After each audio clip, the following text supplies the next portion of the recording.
Is the English Premier League more popular than the MLS in the US? Well, firstly, the TV rights, there's always a big sale to America, hence the Monday night and Friday night games for the American markets. Our clubs are having to rearrange their fixture lists for TV. The TV rights have a big bearing on the fixtures. So Monday nights and Friday nights, yeah, that's for the American market more than the European market.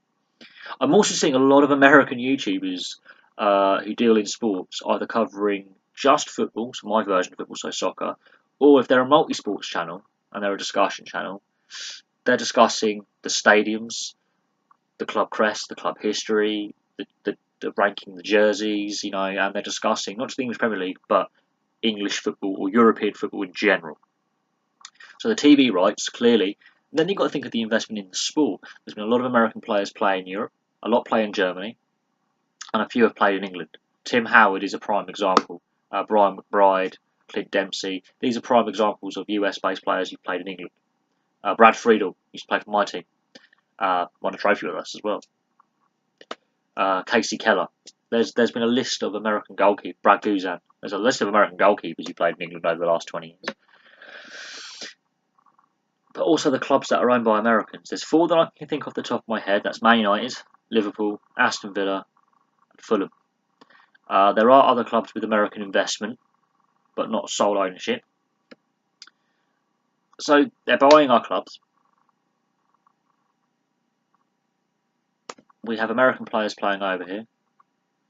We have American or Canadian as well, North American YouTubers doing videos on English Premier League and European football in general. I don't see a lot of videos about the MLS. I'm not seeing a lot of MLS videos. I'm not seeing a lot of people do their fan videos or their club videos, because we have a lot of fan channels over here in England to do with various sports. We have fan channels to do with what we call football. We have fan channels for rugby, ice hockey, rugby league. We have cricket. We have channels. A lot of British YouTubers have channels to do with sport. Same across Europe. There are fan channels. There's fan TV, as we call it.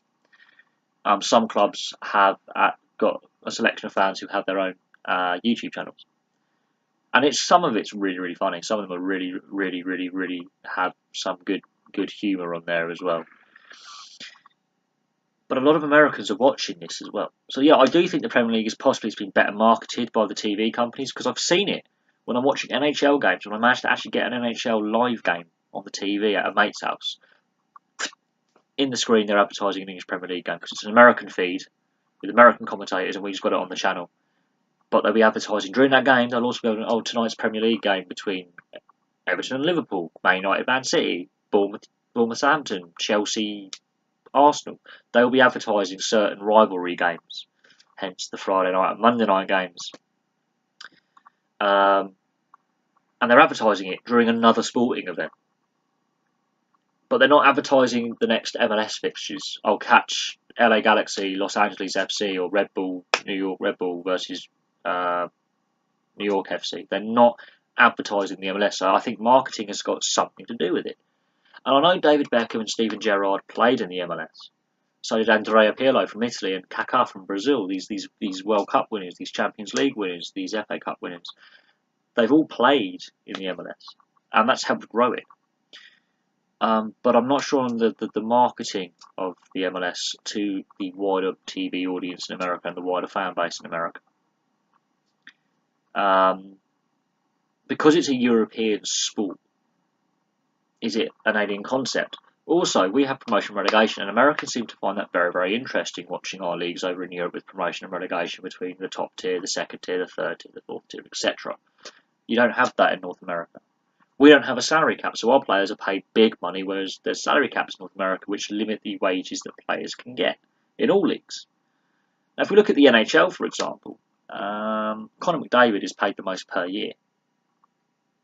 Okay, he's on the biggest. I think it's about $12 million US, which is about £9.5 million a year, £10 million a year, something like that.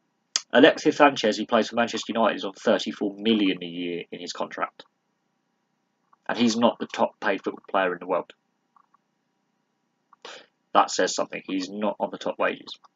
He's one of the top earners, but he's not the highest paid player in the world. There are others who have paid more than him. So a Major League Sports League in Canada and the US has a salary cap. We don't, hence we can pay the players stupid amounts of money. I'm also interested in what the ticket price would be for an MLS game, because over here we're working in pounds, this is our local currency, and we're talking around 70 to 90 quid for a ticket, if not 100. Some tickets go for even more than that. And that's through the club retail. That's not through touts, that's through the club retail. So I'll be interested on the pricing of an MLS game. But from what I'm seeing with the YouTube channels, the TV rights, the ownership of clubs, the amount of players who've played over in Europe or American, it is appearing to me that the Premier League is better marketed and therefore is possibly having more of an effect on why kids would want to play the game in the US than their local MLS team. They will see their MLS team as possibly a stepping stone, but you can sort of see the disconnect that Americans are more likely to support a European-based team than a local American one. So I'm thinking there could be. I'm only speculating because I don't know until you guys, the viewers, can actually give me the feedback and say I support an MLS team over an English team, etc., etc. It'll be interesting to see what the responses are. But I would say thank you very much for watching. Please like and subscribe, place your comments below, and I'll have some more videos for you soon.